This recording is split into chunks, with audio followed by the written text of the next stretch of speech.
Friends, welcome back to my channel. जय श्री कृष्णा। विदुर बहुत बुद्धिमान थे, जिन्हें शास्त्रों, वेदों और राजनीति व्यवस्था का अच्छा ज्ञान था, इसलिए उन्हें महात्मा विदुर के नाम से भी जाना जाता है। दासी के पुत्र होने के बाद भी उनमें एक राजा बनने के सभी गुण मौजूद थे। लेकिन क्या आप जानते हैं कि आखिर क्यों दासी पुत्र होने के बावजूद वह इतने होनहार थे? चलिए जानते हैं। कथा के अनुसार मांडव्य नाम के एक तपस्वी ऋषि ने एक बार उनके आश्रम पर राजा के दूतों के कुछ चोरों ने को पकड़ लिया, जिस कारण ऋषि को भी इसका दंड झेलना पड़ा। तब वह सीधा यमराज के पास गए। उन्होंने यमराज से पूछा कि किस अपराध के कारण मुझे यह दंड मिलता है। यमराज ने इसके उत्तर में कहा कि जब वह बालक थे तो आपके एक कीड़े की पूंछ में सुई चुभो दी थी, जिस कारण आपको यह दंड मिला। ऋषि ने कहा कि बचपन में किए गए इतने से अपराध के लिए मुझे इतना बड़ा दंड दिया गया। तब गुस्से में आकर मांडव ऋषि ने यमराज को श्राप दे दिया कि तुम्हें धरती पर दासी के पुत्र में के रूप में जन्म लेना पड़ेगा। आगे चलकर इसी श्राप के कारण यमराज का जन्म महात्मा विदुर के रूप में हुआ। महाभारत में वर्णित कथा के अनुसार सत्यवती और शांतनु के पुत्र विचित्रवीर्य का विवाह अंबिका और अंबालिका से हुआ, लेकिन उनके कोई संतान नहीं और बहुत ही कम उम्र में मृत्यु को प्राप्त हो गई। यह संकट खड़ा हो गया कि हस्तिनापुर की राजगद्दी कौन संभालेगा, क्योंकि भीष्म तो ताउम्र विवाह न करने की प्रतिज्ञा कर बैठे। तब सत्यवती ने अपने और ऋषि पराशर के पुत्र वेदव्यास को स्मरण किया। तब सत्यवती ने वेदव्यास से कहा कि मेरे वंश को नाश होने से बचाने के लिए तुम्हें मेरी एक आज्ञा का पालन करना होगा। मैं चाहती हूँ कि तुम अंबिका और अंबालिका से संतान उत्पन्न करो। वेदव्यास जी उनकी आज्ञा मान ली।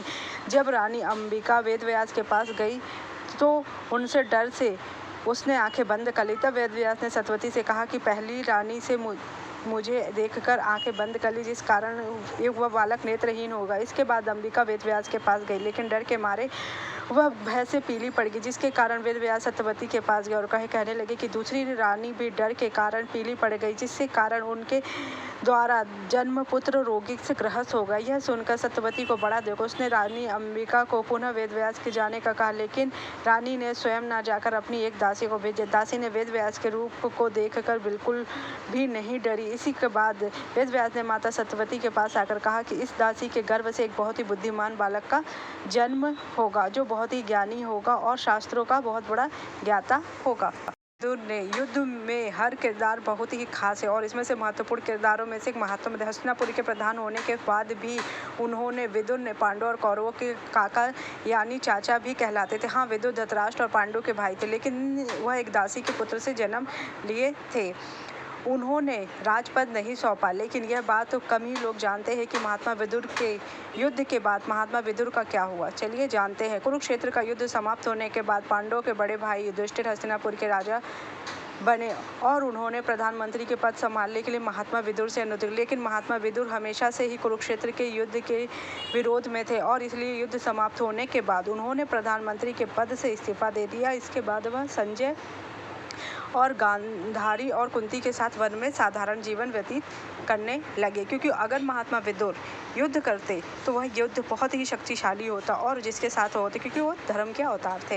महाभारत ग्रंथ में महात्मा विदुर को धर्म का रूप भी माना गया है और उन्होंने योद्धा होते हुए भी महाभारत युद्ध लड़ने से इनकार नहीं किया था। इसलिए वह युद्ध से दूर रहकर जब कुरुक्षेत्र का अंतिम पड़ाव पर पड़ा तब भगवान श्री कृष्ण के पास गए और उनसे एक निवेदन किया। विदुर जी ने कहा कि हे प्रभु, मेरी एक अंतिम इच्छा है कि जिसे मैं आपको बताना। विदुर ने कहा कि मैं धरती पर ऐसा प्रलयकारी युद्ध देखकर आत्मग्लानि अनुभव कर रहा हूँ। मैं मृत्यु के बाद अपने शरीर का एक भी अंश इस धरती पर नहीं छोड़ना चाहता। विदुर ने भगवान श्री कृष्ण को अंतिम इच्छा बताते हुए कहा कि मेरा निवेदन है कि मृत्यु के बाद मेरा शरीर ना जलाया जाए, ना कि दफनाया जाए और ना ही जल में प्रवाहित किया, बल्कि मैं चाहता हूँ कि आप मुझे अपने सुदर्शन चक्र में परिवर्तित कर दे। यह मेरी अंतिम इच्छा है। भगवान श्री कृष्ण ने विदुर को आश्वासन दिया कि मृत्यु के बाद उनकी यह इच्छा जरूर पूरी होगी। महाभारत युद्ध के बाद महात्मा विदुर वन चले गए। जब उनका अंतिम समय आया तो पांडवों ने उनसे मिलने वन में पहुंचे। जैसे ही वह विदुर ने